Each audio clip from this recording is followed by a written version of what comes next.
देखिए, मैं actually reservation के अगेंस्ट नहीं हूँ, लेकिन मैं रिजर्वेशन का एक सिंपल गणित आपको समझाना चाहता हूँ कि रिजर्वेशन में आपको नुकसान क्या हो रहा है। रिजर्वेशन में कोई ऐसी नुकसान उनको नहीं है जो बहुत आगे आ गए हैं।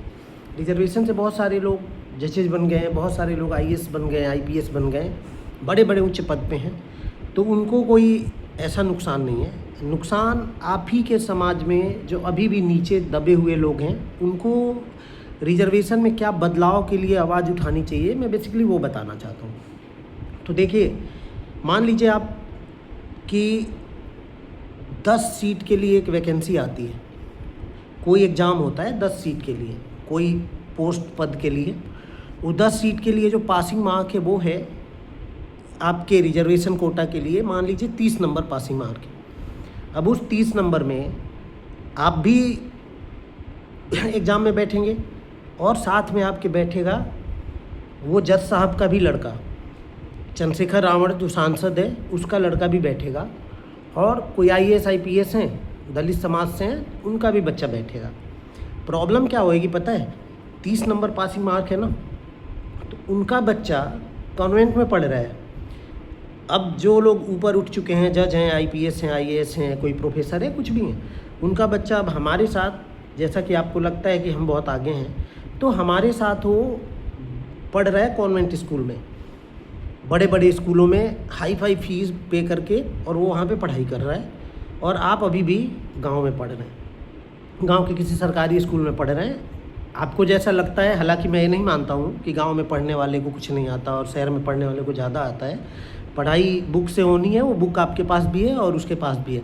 बैठ के पढ़ने वाले, हाँ, उसका रूटीन थोड़ा अच्छा होता है। वो शहर में रह रहा है तो कोचिंग है, या उसके घर वाले थोड़ा सा रूटीन में ला के रखते हैं पढ़ाई को, तो वो रेगुलर पढ़ता है, तो थोड़ा सा उसकी मेंटल एबिलिटी आपसे ज़्यादा होती है।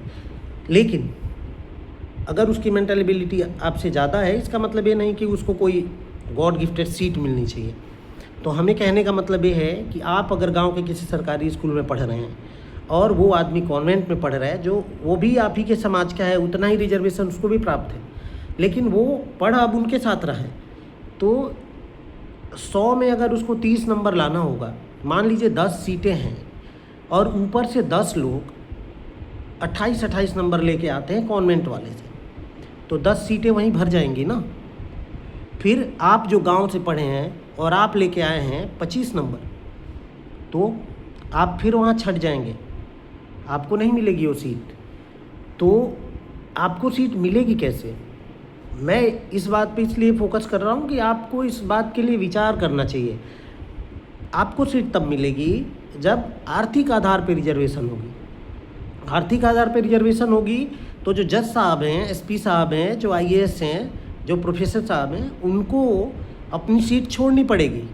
वो फिर हमारे साथ, जैसा कि आपको लगता है कि हम बहुत आगे हैं और बहुत धनाढ्य हैं और बहुत दिमाग बुद्धि मिली हुई है, तो उनका बेटा अब हमारे साथ कम्पीट करेगा। समझ रहे हैं ना? वो हमारे साथ अब पढ़ाई कर रहा है, तो हमारे साथ वो बैठेगा, हमारी सीट में उसकी सीट होगी, हमारे से उसका कंपटीशन होगा, क्योंकि वो मेरे साथ पढ़ रहा है। तो आपका कट ऑफ जो 30 नंबर में लाने पे 28 पे ही ख़त्म हो जा रहा था, 10 लोग मिल जा रहे थे, अब वो नहीं रहेंगे, तब आपका नंबर आएगा 25 नंबर वाले का। आप 25 लाएंगे तो आप गांव से पढ़े हुए आदमी हैं। चूँकि आर्थिक आधार के हिसाब से अगर देखा जाएगा तो जाहिर सी बात है कि आप कॉन्वेंट स्कूल में नहीं पढ़ रहे हैं, आप हाई फाई फीस पे करके नहीं पढ़ रहे हैं, आप गांव के किसी जगह पे पढ़ रहे हैं, तो आपका नंबर आएगा। तो उससे फ़ायदा ये होगा कि आपके समाज के जितने भी दबे कुचले लोग हैं, जो नीचे तबके तक हैं, उनका धीरे धीरे करके एक नंबर आता रहेगा।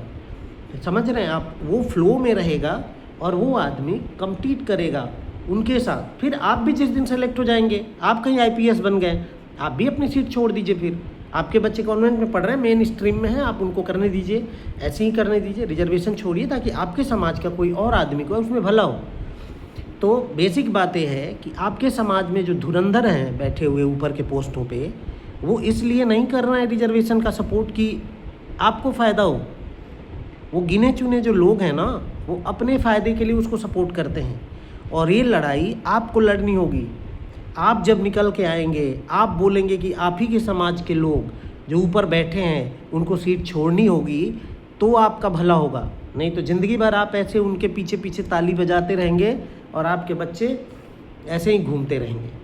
तो सोच समझ के निर्णय लीजिए, सोच समझ के फैसला कीजिए। इसमें कोई बुराई नहीं, मैं कोई आरक्षण के खिलाफ की बात नहीं कर रहा हूँ कि आरक्षण आपसे वो हो जाएगा तो हमको कोई इसमें प्रॉब्लम हो जाएगी। हमें पता है आरक्षण नहीं हटने वाला है, मैं भी जानता हूँ इस बात को, लेकिन नहीं हटेगा तो हमें तो कोई फ़ायदा नहीं है, आपको भी कोई फ़ायदा नहीं है। और आप कौन हैं? आप वो समाज हैं, मैक्सिमम मेजॉरिटी ऑफ पीपल वो हैं जो अभी भी दबे कुचले हैं। तो आपको अपनी आवाज़ खुद बननी पड़ेगी और अपने ही समाज के धुरंधरों को बोलिए कि वो इस चीज़ को क्विट करें और आपका नंबर आने दें। आपका नंबर आएगा तभी जब वो छोड़ेंगे। तो इस बात को ध्यान से समझिए और उस पर विचार करें।